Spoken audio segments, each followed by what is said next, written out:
بصری ماست، نقشی هنری مردمی صاحب ظفری ماست، نقشی هنری مردمی صاحب ظفری ماست.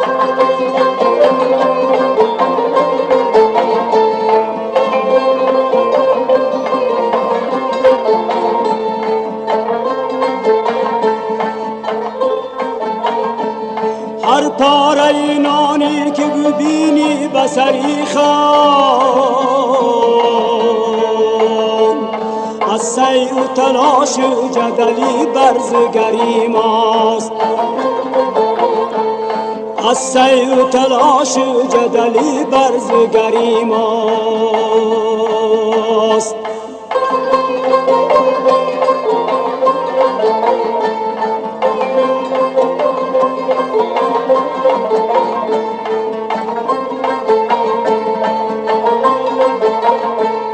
هر کوی عظیمی که ز طلای سفید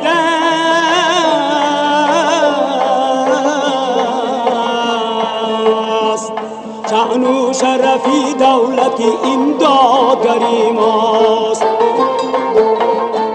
شأن و شرفی دولت این دادگری ماست.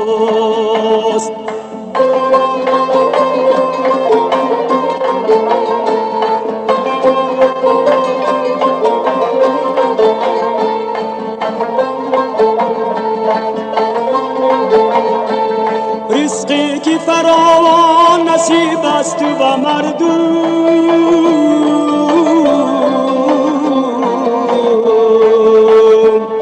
از فیض زمین مادری بخشنده زری ماست، از فیض زمین مادری بخشنده زری ماست.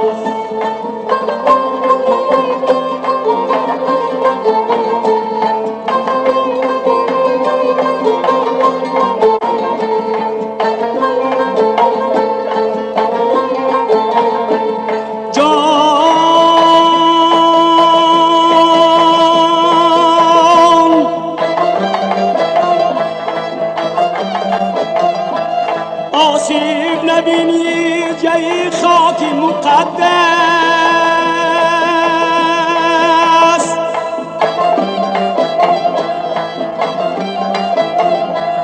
هر نعمت تو حاصل دستی هنری ماست.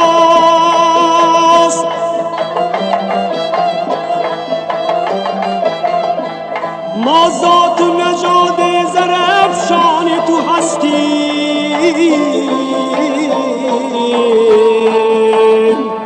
باری ابداً در ثمری تو اثری ماست، باری ابداً در ثمری تو اثری ماست، باری ابداً در ثمری تو اثری ماست.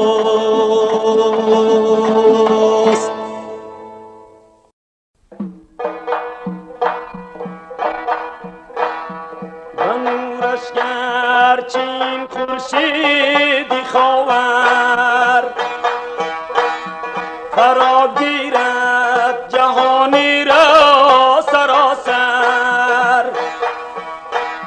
نمی گردد ولیکن این برابر، و این پرقوتی با مهر مادر، نمی گردد ولیکن این برابر، و این پرقوتی با مهر مادر. فقط مادر به هر گرما و سرما، همیشه بر سری گهواره ما، نکردم نیجه تحبین شست شبها کلان کرد همچو جام بگریفته در بر نکردم نیجه تحبین شست شبها کلان کرد همچو جام بگریفته در بر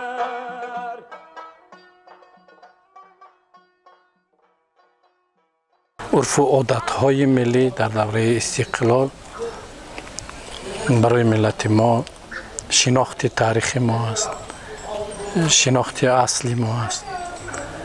در شهرهای قدیمه ما، در دهات ما چایخانه ها بودند و امروز خوشبختانه در دوره استقلال احیا شدند. چایخانه کجا بود؟ جای جمع آمدن مردم، مثلا جای صحبت کردن، جای مصلحت کردن، جای آسایش یافتن، جایی که حکمت خانه بود. مثلا در چایخانه ها بجز از آن که مردم روبروی همدیگر می آمدن نقشه کارشان می دیدن، مثلا نقشه کاری فرد در محله یا در توی یگان کس یگان خدمت، یگان همراهی، این چیزهای مصلحت میکردن و یا یگان حشر تشکیل میکردن. همه این مصلحت ها در چایخانه صورت میگرفت و استراحت هم همین خیل. انا استراحت به چی معنی؟ مثلا صحبت اهل چایخانه اصلا که موسفیدا اونجا در بالا می نشستند، حتما صحبت های حکمت آمیز بود و از مثلا از کتاب های آسمانی، از کتاب های معرفتی، از کتاب های قدیمه ما، از شاهنامه، از مولوی، از حافظ خوانی میکردن، رودکی خوانی میکردن. این خیلی چیزها بود در چایخانه ها بود، بیت برک ها بود، صحبت ها بود. در دوره شوروی این رنگ دیگر گرفت. مثلا گوشه های مخصوص گشاده شد و در آن گوشه ها مثلا شاهمات بازی و ششکه بازی و اینها علاوه شدن، یعنی که به محیط، با موقعش چایخانه ها خدمتشان دیگر شد. گوشه های سرخ تشکیل کرده شدن. خیلی در دوره استقلالم من خیلی خرسند هستم که مثلا حاضر در محله های خوجند چایخانه ها احیا شدن، مسافیدان مثلا میبیان صحبت در خوجند میگن گپ میرویم گپ میخوریم. گپ چی است؟ گپ سخن است. سخن یعنی یک صحبتی نیست، از همه اساسیش دیدار و از همه اساسیش که مردم به هم معامله کرده توانند. خیلی مهم است که مثلا دور یک هم بیایند و معامله کرد، صحبت کرد تانند، چون که یک بریدن آن یک طبق آش هر جا خورده می شود. اما در چایخانه های ما آش های با مزه که میپزند در دیگر جاها نیست، واقعا نیست. در تاجیکستان در همه جای آش هم خیلی است و خصوصا این مثلا در همین چایخانه هایی که ما حاضر میبینیم این با شرف ایدی وحدت ملی کشوده شد. شرف 25 سالگی ایدی وحدت ملی تاجیکستان که خیلی برای ما قیمت است. این خیلی قیمت است. این محله میداند، این چایخانه میداند، این مردم میداند که ما اصلا ما چه روزهای سختی گذشت، ولی این روز خیلی است. باید مقایسه کنیم، باید شکر کنیم، باید احتیاط کنیم، چون گوهری که چه است به قدرش برسیم. وحدت هم همین است. یک نفر میگوید که توحید از دوگانگی آغاز می شود، یک نفر به یک نفر دیگر که سلام میگوید الکی دو دست می شود، بعد وحدت می شود. 4 کس شود یک جا صحبت کند اون دوره زیادتر می شود. اگر 6 نفر در اطراف همین یک دسترخوان اگر مثلا 20 نفر چیند الکی این دیگر خیلی می شود، این جمع می شود، یک وحدتی خوب می شود. همشون هم فکر هستند، هم خوراکی نغز به مزه می خورند، هم مثلا یعنی دست هم دیگرشان رو می گیرند، هم آسایش می کنند. امروز در همین چایخانه که ما امروز آمدیم، یک روز پیش از حصار شادمان و از جمهوری ازبکستان 2 ماشین مسافیدا آمدن. من دیدم و اینقدر خرسند شدم. نورانی مسافیدای مثلا اینقدر به نور تاجیک از حصار خستن آمدن خوجند و در چایخانه бегоҳи нишаст суҳбат мекунанд, шаб дар шароит ҳаст ки инҷа хоб кунанд, истироҳат кунанд, бо мардум суҳбат кунанд. Ин хеле ин нишони ваҳдат ҳамин аст. ваҳдати миллие ки мо дорем дар ман намедонам собиқааш дар ягон ҷо нест. ин оштии миллие ки мо кардем собиқааш дар ягон ҷои олам набуд ва чашми бад дур باید احتیاط کنیم و مبارک باد ایدی وحدت ملی تاجیکستان عزیز ما. با پیشوای ملت و پرزیدنت ازبکستان شوکت میرزیویف میگیم که اینها همچون عقیده‌دار امروز سرحدها گشوده، امروز با من برادرها از سرخندریا و автомашини خودشان آمدن ما رو گرفتن فرض که همجا آمده. این نتیجه همین یکدیگر فهمی همین پرزیدنت ها بود و گشاده شوی سرحدها بود. ما در مدت 20 سال قریب 25 سال 30 سال به همدیگر رفت و آمده درست نداشتیم. امروز خیلی شکرگزاریم که همین چیز دسترسی عموم کردیم. ما از ولایت احصار شادمان و ملک باستانی خوجان آمدیم. برادران نماینده های ازبکستان از ولایت سرخندریا آمده جایهای مقدسی تاجیکستان را زیارت کرده، حصار و کلاب را زیارت کرده. بعدا به من ولایت خوجند باستانی آمدیم. ما یکم شده مدیر چایخانه عبدالواحد حاجی عبدالواحد قبول کردن. از روی گفتی رحمتی میرزا ترزن‌زاده دوست آید گرم در آشگیر رسمی خوبی تاجیکان را کن بکن. رفتار نبودن ما را با نان جزه نان و نمک کردن و ما پرسان که چرا نان جزه؟ گفتن که این چایخانه عمر جزه است و ما را به جایهای مقدسی همین خوجان توصیه دارن که همین جاهای مقدس. ما در ساحل‌های دریای سیر بودیم، در کاخ مقدسی ارباب بودیم که با وی مقدستر شد. در من یک مدت معین صلح و وحدت در همین جا برپا شد. تاجیکستان با یگانه شد، آرام شد. ما در بازار پنجشنبه بازار بودیم. آدمان رو با یک روح بالیده، با یک چهره آزاد مشاهده کردیم در بازار. اینچنین با کارکنانی همین کارهای داخلی بسیار رحمت بگیم که با هر جایی که رفتیم از کارکنای بی‌دیار به خطری دولتی اتومبیلی پرسان شدیم. ما رو بسیار معرفی کردن و جایگاه راه درست میکنن که اینجا روید اینجا رفته. ما بسیار راضی شدیم، بسیار خرسند شدیم. ما به همه‌شان به حکومت همین شهر خوجان داوری خوجان و همه رحمت بگیم. از آن جمله خواهشمندیم که همین کارکنان هم کارهای داخلی همه خیلی فراست و همه خیلی خصوصیت داشته باشن. خانه روید همین کس حاجی عبدالوهاب ما یا در همین جا مهمانداری کردن. ما گفتیم خیلی یکون مهمانداری گفتن نه ما همین جا شما قبل کردن نتوانیم ما در شما خدمت بکنیم. همه ما بسیار خرسند شدیم از رفتار مردمی عادی. همچه کسی پرسیده ما یا راه درستی شده بودن، یک معرفی کردن اینجا فلان اینجا کدام چی. ما از این بسیار خرسند شدیم. این هم نتیجه یگانگی وحدت است. همین کاخ ارباب مقدس بود از رحمتی سید خواجه محمدی باز مقدستر شد. به خاطر همین صلح و وحدت در تاجیکستان آوردن. minnatdorیم از راهبرای هر دو دولت رهبری از امام علی رحمان از شوکت میرمانید. شما از کجا؟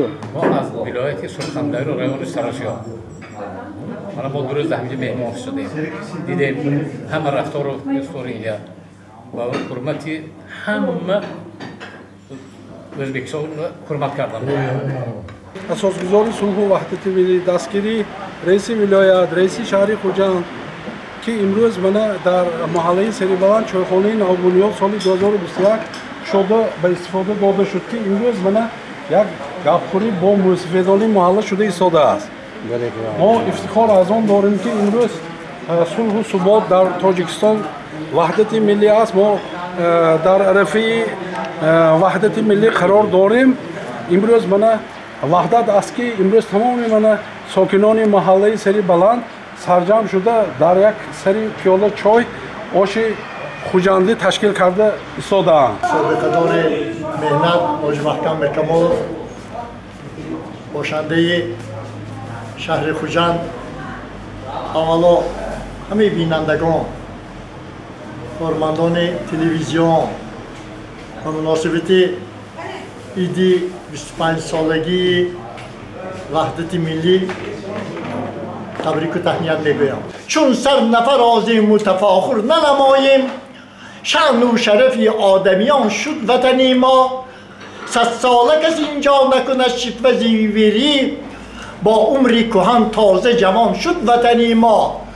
با سینه و سر حفظ کنیمش، با آن شخصانی که بود باشی داده نمیتوانند. ما امروز در چایخانه سری بلندی قرار داریم. در چایخانه سری بلندی امروز در سری یک پیاله چای قرار داریم و از تاریخ گذشته خلق تاجیک اگر نظر اندازیم، چایخانه اساساً در شهرهای کلانترین آسیای میانه در آخرهای عصر 18 پیدا شده است، تشکیل کرده شده است، فعالیت می‌بردند و در آغاز عصر 19 باشد بعد ضبط رسمی پادشاهی این مقدار چایخانه‌ها خیلی زیاد گردیدند و در چایخانه اساساً مضمون اساسی چایخانه این نوشیدن چای نیست. مضمون اساسی چایخانه این همین که در چایخانه این شناسایی، در چایخانه این صحبت کردن، در چایخانه درباره این بحث و مناظره کردن و غیره دیده میشد. و در دوره اتحاد شوروی در چایخانه گوشه تشویقاتی ترغیباتی وجود داشت که روزنامه مجله ها بعضا شاید ادبیاتوی کم یافت و غیره نگاه داشته میشد. در چایخانه ششکه شخمت بازی کرده میشد. اول خود در چایخانه موسیقی تو جمع می آمدن، موسیقی تو بین خود درباره علم بحث مناظره میکردن و در آخرتر جوان ها هم همراه کرده شد و در دوره ایجشیستی و در دوره استقلالیت باشد در چایخانه همه مسئله سیاسی، همه مسئله مبرم روز تا حتی که علمی دعوت کردن به حربی و حسی وطن دوستی رو بیدار کردن یا اینکه در چایخانه باز مسئله‌ای که تو حتی همین اویلویی که ویران میشته باشد سردار محله اگر برقرار کرده نکنند به نزد موسیقی‌ها می‌آوردند که در چایخانه موسیقی‌های خیلی زیاد میشته، لااقل 15-20 نفر میشته. هر یک آنها از تجربه میگفتند که همین با گفتن با نصیحت کردن این اویلو با کارگی برقرار کرده باشد. و غیر از این در آخرت رو در چایخانه خیلی مردم جمع آمدن، صحبت میکردن و در چایخانه حتی ادیبان، شاعر نویسندگان، هنرمندان، سرایندگان و غیره ها جمع آمدن و برای وقت گذرانی، برای وقت رو خوش گذراندن آنها سرایندگان می سراییدن و شاعر و شعر می خواندن تا حتی تشکیل کرده شده بود که بیدلخانی در چایخانه تشکیل کرده شده و سعدی شیرازی خانی، حافظ خانی، رودکی خانی و غیره درباره اثرهای ابن سینا و بیماران درباره همینطور خیلی طبیبان تشویقات و ترغیبات در همین جا می‌بردند و عموما در دوره ایجشیستی مقدار این چایخانه‌ها خیلی زیاد گردید و در دوره استقلالیت باشد با فرمان پرزیدنت جمهوری تاجیکستان اجازه داده شد که باز این انعنه‌های ملی خلق تاجیک از نو بیدار کرده شود و در دوره استقلالیت باشد حالا در بسیار محله ها چایخانه ها از نو ساخته شد، چایخانه های نقشکاری از نو ساخته شد و همینش من میدونم که در اول خود در شهرهای کلانترین آسیای میانه اگر چایخانه ساخته شده باشد در دوره استقلالیت حالا قریبی که در هر یک محله ها چایخانه ها ساخته شده است. چایخانه این معنی چای نوشیدن نداشته است که در چایخانه جمع میآیند و یکچند مسئله ها حل و فصل خود را در چایخانه می‌آورد. غیر از این باز در چایخانه مسافران چایخانه شبانه روزی کار میکرد. در چایخانه تا بیگاه موسیقیدان صحبت میکردن، وقت خود را میگذراندن، با خوشی میگذراندن، چای مینوشتن. غیر از این باز خوراک‌ها می‌پختند، پخته می‌کردند در نتیجه این هم آش حریفانه تشکیل شد که همین آش حریفانه می‌کنند بعد همین باز چای خورده باید می‌کنند لیکن طرف نمازگر و مسافران آمده از همینجا چای می‌خورند مسافران بعضا شاید در همین چایخانه خوب هم می‌رفتند برای اون که اگر در همون مهمانخانه خورم اونجا شرط زندگانی که نبود در اینجا آمده هم چای می‌خوردن هم وقت گذرانی خود رو اختیار رای می‌کردند که چایخانه هم تشکیل شد چون بهتر است که در همه محله هم جای کاری تشکیل کرده می‌شود لااقل دو سه عائله از همینجا معاش می‌گیرد یعنی که روزشان از همینجا می‌گذراند که با پورگی این عنعنه‌های ملی خلق توجیه احیا کرده شد و این چایخانه که ما حالا در اینجا در قرار داریم این چایخانه سال گذشته ماه سپتامبر با تشبث رئیس محله سری بلندی اکوی سنگ‌بای جرایف و با دستگیری رئیس شهر خوجند و با دستگیری رئیس ولایت سوق این چایخانه نقشکاری ساخته شده است که من در این چایخانه قریبی که هر روز در اینجا آش پخته می‌شود سمبوسه پخته می‌شود نان گرم پخته می‌شود چای و غیره و در دوران قدیم چای یک نمود نداشت چای این یک فرح بخش است یعنی که چای ببینید که چای رو سه بار دم دادن در کار باد کشیدن در کار یکمش که باد میکشن این قدر چای حالی با مزه نشده است و دویمش باد میکشن سومش باد کشته خیلی میستن که بعد این چای خیلی با مزه میشود که این چایخانه رو ما باید که امروز احیا کردن ما شرط و ضرورت است